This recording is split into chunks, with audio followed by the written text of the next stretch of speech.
Bonjour et Boker Tov, nous allons étudier aujourd'hui le Hamishi, 5e montée de Parashat Shelach, dans le cadre du Bet HaMidrash Hillel, Bet HaMidrash fondé à la mémoire du Rav Hillel Pevzner Zichrono Livracha. Notre étude commence au Perek Tetvav, 15e chapitre du livre de Bamidbar, Pasuk Chet, verset 8. Nous allons maintenant conclure les lois concernant les Menachot, les oblations, et les Nesachim, les libations. Et la Torah nous dit, Pasuk Chet Vechita Se, et lorsque tu feras Ben Bakar, donc on offrira un jeune taureau, Ola ou en Korban Ola, au Zavach ou un sacrifice. Ici ça désigne un sacrifice appelé Shlamim, et d'ailleurs on le dira après.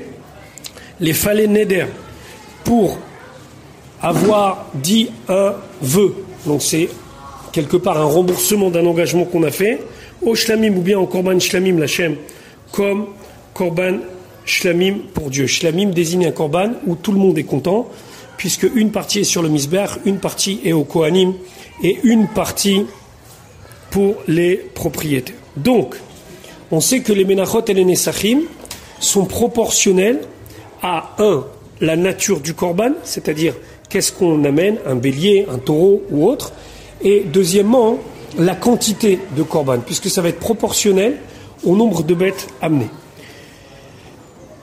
Pasuk Tet Veikriv, donc il va apporter Al Ben Habakar, en plus de son korban, qui est ici un Ben Habakar, un jeune taureau, Mincha, une oblation, Solette de la farine, Shelosha Esronim, 3 dixièmes de Efa, Baloul Bachemen, qui est mélangé avec de l'huile d'une quantité de Chatsi Aïn, d'un demi-in.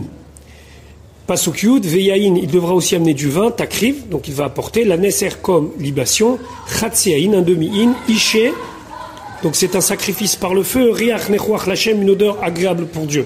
Alors ici, Ishe pose un problème, puisque les libations ne sont pas brûlées. Donc c'est ce que Rashi nous dit, Ishe Riach, Enomosav, ça ne revient pas, et là, la Mincha Ve'Hashemen, c'est la Mincha, c'est-à-dire l'oblation, la farine mélangée avec l'huile, qui est brûlé, aval hayaïn, mais le vin, eno ishe, n'est pas sacrifié par le feu, chez eno nitan alaïch, car il n'est pas déposé sur le feu. Pasuk Yudalef. Kacha yea, c'est comme ça, il fera la shor echad pour chaque bœuf, olaïl echad, ou chaque bélier, olacé pour l'agneau, ba ke vasim, ovaizim, parmi les moutons ou les boucs. Alors ici, on nous parle de toutes sortes de bêtes, mais il faut bien comprendre que dans les ovins et les bovins, l'âge est très important pour la dénomination. C'est-à-dire qu'à un certain âge, la bête, lorsqu'elle est jeune, portera telle dénomination, et plus tard, elle portera une autre dénomination. Yudalef Rashi, Olacé, Ben Sheu, qu'il fasse partie, Baké Vassim, des moutons, Ben Sheu Baizim, ou qu'il fasse partie des boucs, Keves Vassé, alors qu'on désigne un mouton ou un agneau, Kruim Betor Shnatam, ce sont des animaux qui sont dans leur première année de naissance. Aïl, c'est un bélier, Ben Shlosha Sachodesh Veyomechad, c'est à partir de l'âge de 13 mois et un jour. Entre les deux, il est appelé Pilgas.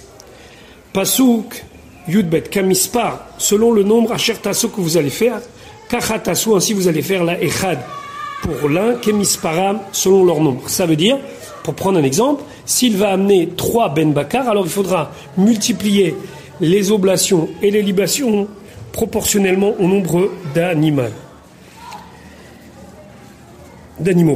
Pasuk Yudbet, Kamispar Asher Tasu, Kemispar Abemot, selon le nombre des animaux Asher Takrivu que vous allez apporter les korban en sacrifice, Kacha Tasu, ainsi vous ferez Nesachim, les libations, les Chol Echad même pour chacun d'entre eux, Kemisparam Shel Bemot, comme le nombre des animaux, Misparam Shel Nechassim, ainsi sera la quantité proportionnelle de libation. Pasuk Yud Gimel, Kol Haizrach, tout habitant, ça veut dire tout Ben Israël de naissance, Ya Sekacha, il fera ainsi, et Ele, cela, les Hakriv, pour sacrifier, Ishe, un sacrifice par le feu, Riach Nechuach Lachem, une odeur agréable pour Dieu. Pasuk Yudalet, Vechi Yagur Itechem, et s'il va habiter parmi vous guerre. Ici, guerre, ça veut dire un étranger. On ne parle pas d'un guerre tojav, mais d'un guerre tzedek, c'est-à-dire quelqu'un qui s'est converti. O Asher Betochechem le Dorotechem, celui qui réside parmi vous dans vos générations. Ve'asa Ishe, et il fera un sacrifice par le feu. Riach Nechuach Lachem, une odeur agréable pour Dieu. kachata asu, comme kacher tasu, pardon, comme vous ferez, ken yaase, ainsi il fera. Pasuk tetvav hakaal. Donc voilà la loi pour toute la communauté. Chuka achat, une seule loi. Lachem pour vous, Velaguer et pour celui qui s'est converti, Agar qui habite parmi vous. Chukat olam le dorotechem, c'est une loi éternelle. Kachem, kager, comme pour vous, comme pour le converti. Yé, ce sera l'ifne Hashem devant Hashem. Kachem, kager, kemotrem, comme c'est pour vous.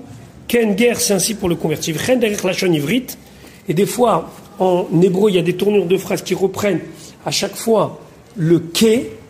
Par exemple, concernant un passouk du livre de Bereshit, Kegan Hashem Keretz Mitzrayim, comme le jardin de Dieu, comme la terre d'Égypte. Ou bien, et là, alors là le sens Rashi nous dit, Ken Eretz Mitzrayim, ainsi c'est la terre d'Égypte.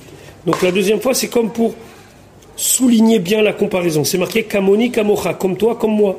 Ou bien Keami Keamcha, comme mon peuple et ton peuple. Donc on voit ici que c'est une tournure de phrase pour appuyer la comparaison. Pasuk Tet Zayin, Torah Achat, un seul enseignement, une seule loi, ou Mishpat Echad, et un seul précepte, Yelachem, ce sera pour vous, Velaguer, Agar, Betochechem, et pour le converti qui séjourne parmi vous, qui habite parmi vous. Voilà, je vous souhaite une bonne journée. Bezrat Hashem, on se retrouve demain pour la suite de notre paracha, où on abordera d'autres lois. Kol Touv, et à demain.